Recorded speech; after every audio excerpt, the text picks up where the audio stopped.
Um, it's interesting podcasting, isn't it? That like the biggest subject, maybe the two biggest, are what we're into: comedy and crime. Absolutely. It is crazy. And some people would say they're often the same. I'm not one of those people. But yeah, and who knows more about crime than you?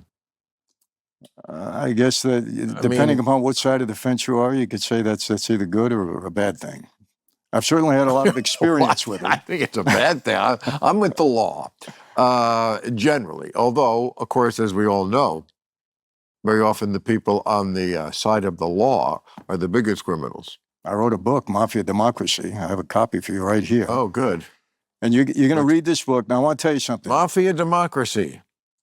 Now, I wrote this a year and a half ago. It wasn't current, but I mean, not today. But Bill, when you read that book, you're going to see that this is exactly how our government is operating, just like the mob. In some ways, yeah. Yeah. I mean, come on, that's a bit of an exaggeration. I can tell you many ways the government doesn't act just like the mob, but you're not without a point. As far as, I mean, what is the mob basically based on? It's based on the old idea of the Roman Empire's protection racket. The Roman Empire was a protection racket. I mean, they would, would you like to live? Well, it's going to cost you. Would you like to keep your grocery store from burning down? It's going to cost you. That's the protection racket.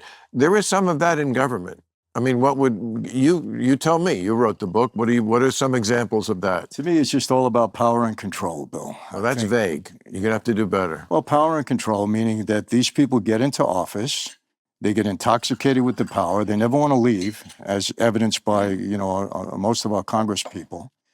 And they enrich themselves. Yeah, but give me a specific example of how the government acts like the mafia. Well, there again, I mean, it's all about, what are we all about? We wanted to make money, and we wanted to stay in control of people. And the government operates the same way, in my opinion. Give me an example. I mean, listen, I don't throw one blanket over everybody in government. There are honest people there. I'm not saying that. But I think the mechanism has now become really all about power and control. Why do I? But surely there must be like examples. If you wrote a whole book at it, where it's like, you know what? At the Department of Labor, they did this. No, I'm not. I'm not going to. I won't be specific like that. No. But listen. And I can only go with you so far. Okay. You got to be specific. Let me ask you this. You're making an accusation like that.